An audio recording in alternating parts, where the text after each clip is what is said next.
सर्वाय नमः निरनिधये नमः जन्मस्य भूतस्य प्रसिद्धितं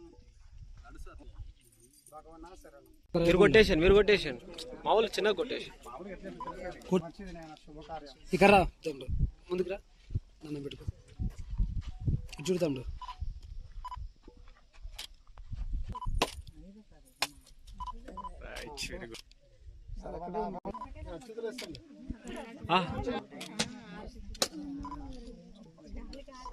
అదృష్టం సార్ బలం వల్ల మీకు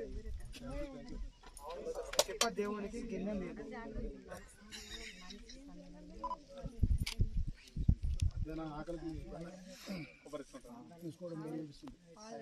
సార్ దగ్గరికి రండి సార్ కొంచెం అలా రైట్ చూడండి సార్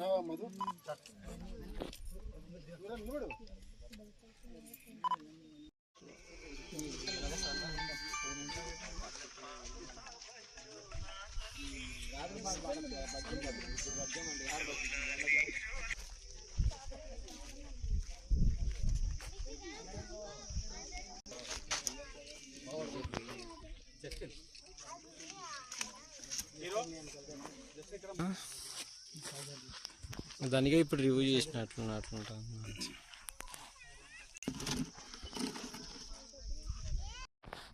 ఈ మారుమూల ప్రాంతం చుట్టూ కొండలు గుట్టలు ఇలాంటి ప్రాంతంలో షూటింగ్ జరుగుతుందంటే ఆ షూటింగ్ నన్ను ఆహ్వానించినారంటే నేను చాలా ఆశ్చర్యపోయాను.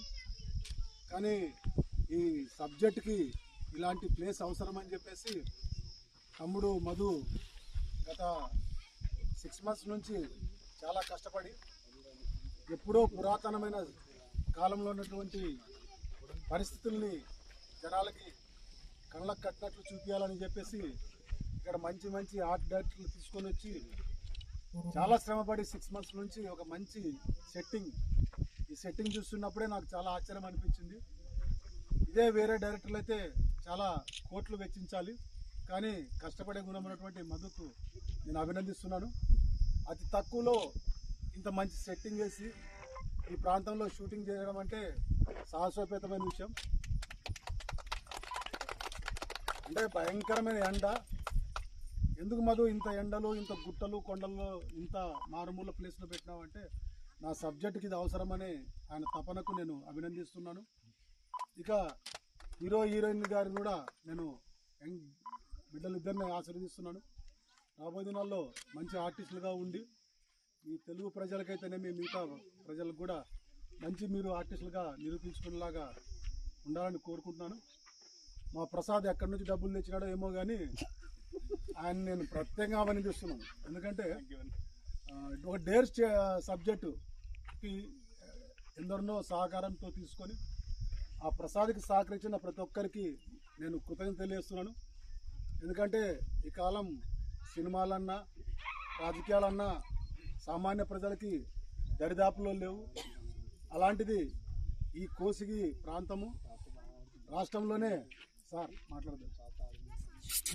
మారుమూల ప్రాంతంలో ఇలాంటి షూటింగ్ చేసుకొని ఇంత ఖర్చు పెట్టినందుకు యావత్ టీం మొత్తం నేను అభినందిస్తున్నాను. చాలామంది తల్లులు, పిల్లలు, పసిపిల్లలు కూడా తీసుకొచ్చారంటే నాకు చాలా ఒక రకం బాధేస్తుంది. కానీ కమిట్మెంట్ గలటువంటి డైరెక్టర్ కాబట్టి తప్పదు. ఇది ఈ షూటింగ్ ఒకసారి కూడా కృతజ్ఞత తెలుసు. చక్కటి అమ్మాయిని అంటే అమ్మాయిని కృతజ్ఞత థ్యాంక్స్ చెప్తూ